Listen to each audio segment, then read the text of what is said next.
Hello বন্ধুরা, তোমরা সবাই কেমন আছো? আশা করি সবাই ভালো আছো। আমি চলে এসেছি আজকে একটা নতুন ভিডিও নিয়ে।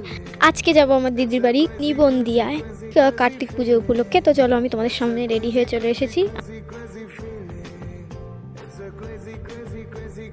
তোমরা অনেকক্ষণ থেকেই ভাবছো যে সেটা আবার কে। চলো তোমাদেরকে দেখে দিই। এই হচ্ছে আমার জামাইবাবু, আমাকে নিতে এসছে। তো এখন ঘড়িতে বাজে 8টা। এরপর চলে এলাম সোজা দিদির বাড়ি। তো আমাদের আসতে বাজার করতে দেরি হয়ে গেছিলো, আধা ঘন্টারও বেশি লেগেছিলো। তো জামাইবাবু আমাকে একটা কিটক্যাট দিল। দিদি একটু লজ্জা পাচ্ছিল। যাই হোক, এইদিকে আমরা চলে এসেছি কার্তিক মনপুর ঘরে। তো দেখতেই পাচ্ছ এখানে কিন্তু সমস্ত রকমের জোগাড় যন্ত্র রয়েছে।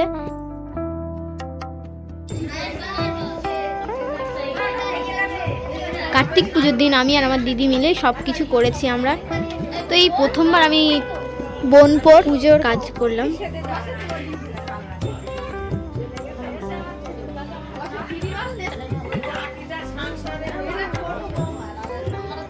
ভিডিও এই পর্যন্ত।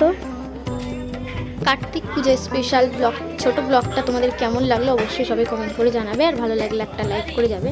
আজকের জন্য টাটা, বাই বাই।